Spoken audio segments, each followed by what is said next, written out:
లెనిన్తో నిర్మాతగా భారీ హిట్ కొట్టాడు నాగార్జున. అయితే అందరూ అనుకుంటున్న కింగ్ ఇప్పుడు తన 100వ చిత్రం కోసం కాదు, ఆ తరువాత నటించబోయే సినిమాపై దృష్టి పెట్టాడు.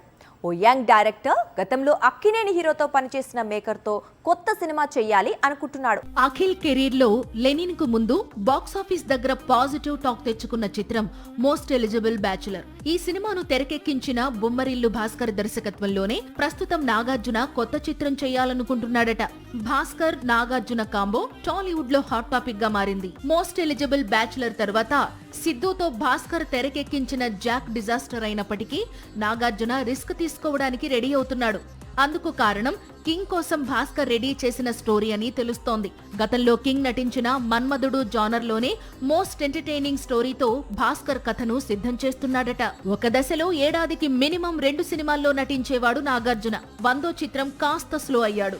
అయితే సెంచరీ కొట్టగానే మాత్రం మళ్లీ పాత పద్ధతిలోకి వెళ్లిపోవాలని అనుకుంటున్నాడు. అందుకోసమే 100వ సినిమా రిలీజ్ అయిన వెంటనే కొత్త చిత్రాలతో పరుగులు పెట్టాలని ఫిక్స్ అయ్యాడు. ఇందుకు పలువురు దర్శకులను కలిసి స్టోరీస్ వింటున్నాడు. వచ్చే ఏడాది సంక్రాంతికి కింగ్ 100 ఆడియన్స్ ముందుకు వచ్చే అవకాశాలు ఎక్కువగా ఉన్నాయి.